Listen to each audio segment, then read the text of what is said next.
So we talked about the blood oxygen stuff. Hot baths, don't eat after 6. No caffeine after. So unless you get your DNA checked to see how efficient your body is at metabolizing caffeine out of your body, you won't know if it's 3 hours, 4 hours, or 8 hours. If your body metabolizes caffeine very slowly, it could be as long as 7 to 8 hours. For me, I've had my DNA tested, and I know that I metabolize caffeine very, very quickly. So I could have a coffee at 4 or 5 o'clock in the afternoon and still sleep, no problem. So my advice is no caffeine unless you know how fast your body metabolizes it for somewhere between 6 to 8 hours before bed. For me, I have like 1 or 2 coffees in the morning. That's generally it. Sometimes I have a decaf in the afternoon just because I like the taste of coffee. But no caffeine before bed or anywhere close to bedtime is a strong recommendation by all experts. Do it. Another one that I found was very, very interesting, and it's hard to do in the wintertime, but getting sunlight in the early morning and the late afternoon, getting the blue light into your eyeballs is apparently very, very effective. I don't remember the podcast I was listening to, but some of the oldest items in your eye, I'm butchering this obviously because I paid attention to this so fucking long ago, but some of the oldest like components of your eyeball itself go back before eyeballs were even used to see anything. Like before your eye formed this structure, because it's really an extension of your brain. Like your eye is actually part of your brain. It's not separate from your brain. It's actually part of your brain. It's just like your brain squished it out and forward to the front of your head so you could see shit. And one of the earliest uses of that was to detect blue light, which would tell you to get up in the morning and when to go to sleep at nighttime. So it's incredibly important to get blue light apparently on this part of your eyeball in the morning and late afternoon. So when the sun's coming up, I always do this in the spring, summer, and fall. It's harder to do in the wintertime because it's cold as shit and you don't want to go outside. And everybody's got their excuses, myself included. But ideally, get out, look at the sun rising. I mean, don't look directly at it. Like if this is the camera, for example, is the sun, then I would basically kind of like look over here, or I would look slightly over here. I wouldn't look directly at the sun, but looking in the general direction of the sun for like 10, 12, 15 minutes is apparently what you need. Resets your resets your circadian rhythm to tell your body, okay, it's wakey time. We have shit to do. Give me all the hormones that I need to do shit, to have energy, to be productive, to be focused, and all that sort of thing. And then the same thing at the end of the day, as the sun's going down and it's low on the horizon. And interestingly, it's always when it's low on the horizon that it's important to do this. So in the morning, and then again at the end of the day, when it's low on the horizon, look at the sunset. Same sort of thing. Sun's over there. You spend, 12, 15 minutes just looking at its general direction, admire, the trees, the clouds, whatever it happens to be. That helps reset your circadian rhythm so that your body is attuned, if you will, or calibrated to understand, okay, it's getting dark, the sun's going down, it's time to, turn off systems, slow down systems, and get ready to go to sleep. It's time to produce melatonin and all that sort of stuff. So it works. I mean, it sounds goofy as shit, but trust me, ever since I heard about that, I do that as often as I can. Again, it sounds goofy, but I'm the guy that is out there, looking at the sunrise and the sunsets. That's just me. Another thing that I learned is booze and weed, it's not only just bad for your body in general and for productivity and for your organs. Like there's no real upside. I got a video that I did the other day on booze, which is going to be published in the Entrepreneurs and Cars channel in the next week or so. I get into more depth, so I'm not going to belabor the issue, but your body is unable to get into deep, restful sleep when you have booze and weed in your system. It interrupts it. And I can factually speak to this because my Aura ring, okay, these things, I don't know, they're like $300 or $400. That's what this ring is. It's got little sensors on the bottom. I can't pull it off my finger because it's too snug right now at the end of the day, but it's got these sensors on the bottom and it tracks all of your data. And it tells me whether I'm getting quality, restful sleep or I'm not. And if I've been out drinking, the doob gets passed around sort of thing, the quality of my sleep drops dramatically. I don't get restful sleep. It's absolutely 100% correct and right. So Now, I mean, I tend to avoid that. For me, again, deep, restful, proper sleep is more important than, let's party it up and get stoned and all that sort of shit all the time.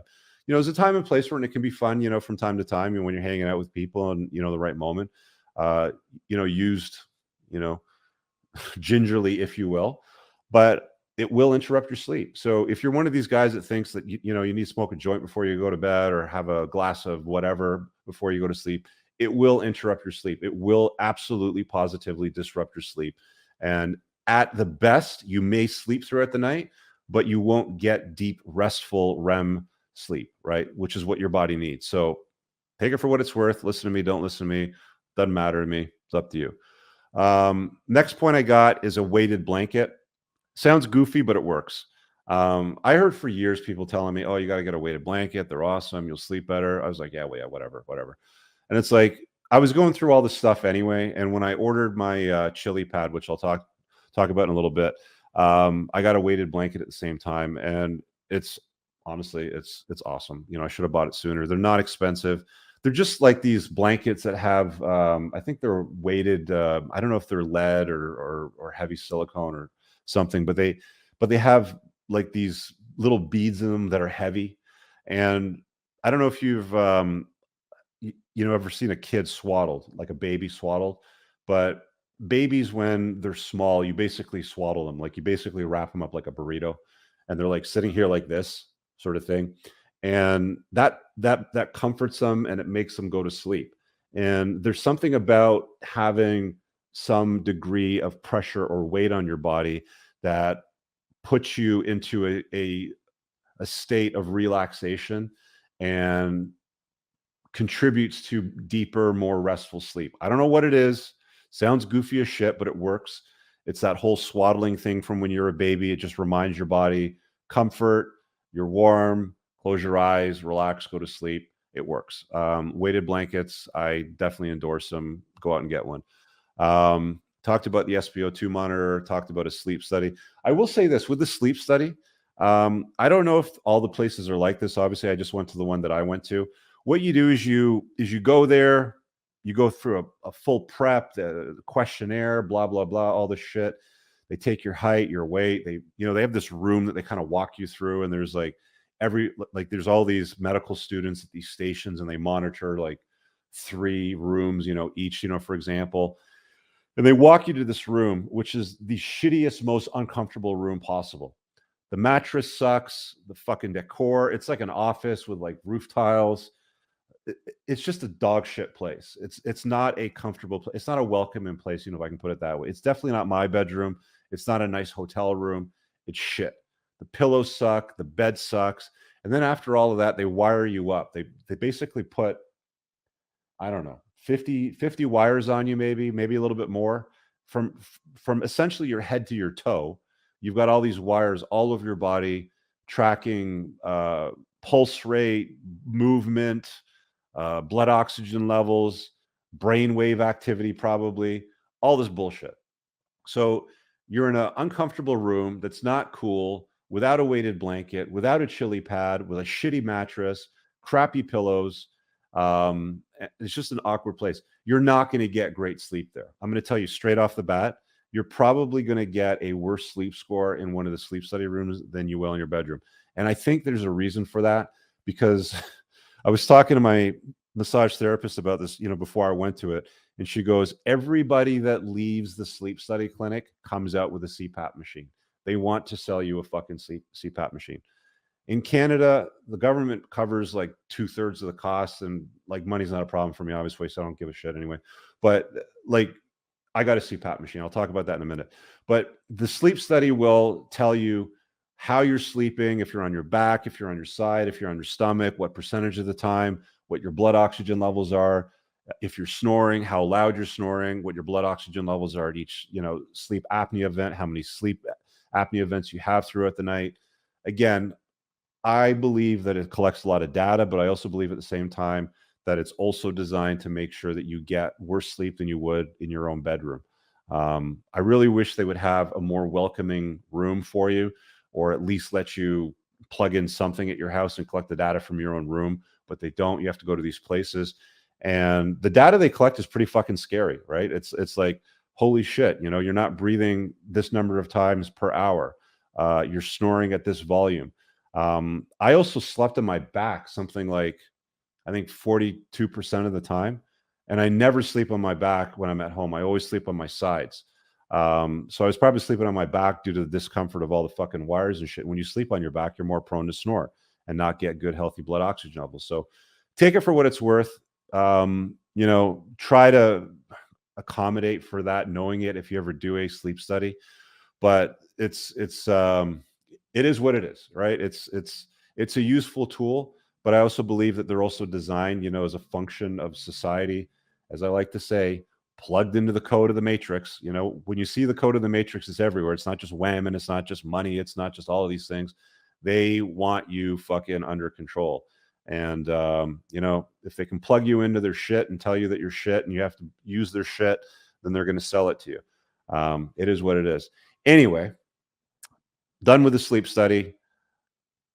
That was around February. I get the results 90 days later.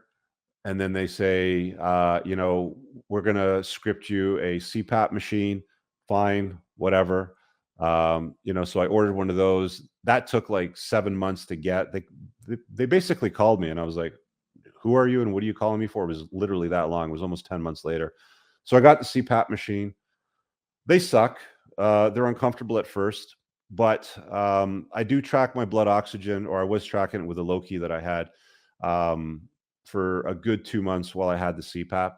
And I wouldn't say there was a dramatic improvement in the blood oxygen levels, but 1 to 2% higher. Like if I was averaging 94% blood oxygen, I'm now averaging 96 to 97%. So that's a good improvement. They're not that comfortable. They're kind of hard to get used to. They have all kinds of different masks and things that they want you to try. At the end of the day, I ended up settling with like this nose pillow mask where it's basically these two things that go up your nose and the thing kind of goes over your head. And it's like a leaf blower. It just kind of like, you know, blows air into your nostrils when you're inhaling. And then when you're exhaling, then it just relieves the pressure so you can exhale. It does help. It's quiet. It doesn't make any noise. You get used to it within a few weeks. I can still sleep without it. Like when I traveled down to Mexico the other week, I didn't even bother bringing it with me, even though they say that you can or that you should bring it with you at all times. But it's like, I didn't bother bringing it. I still slept okay. But yeah, so I use the CPAP now. I took that on Derek's advice for more plates, more dates, because you know he said he uses one, and you know he was talking about it in depth, and I'm like, yeah, that makes sense. Like I've seen the writing on the wall. Like you know, I've seen the blood oxygen levels not being that great sometimes. I've woken up before gasping for air. That fucking sucks. That's scary as shit. So hey guys, I really hope that you enjoyed that short clip. If you did, consider supporting the creation of content by checking out my supplement line. Pinned in the top comment below of this video in the comments, there's a link to the unpluggedalpha.com/shop. When you click through, you'll be able to land over here, and the entire lineup is broken down by category that it performs best in: estrogen metabolism, fat burning, your foundational essentials for health, immune health, performance, and testosterone support. If you check out with coupon code ALPHA10, you'll get 10% off on your first order. There's also the option to use the subscribe and save model, where regular shipments will be sent over to you on a regular basis, and that gives you a little bit of a discount, and your supplement facts are always broken down over here. Thanks for watching. I hope you guys have an awesome day. And again, check out that link. It's pinned in the top comment below in this video. Peace out.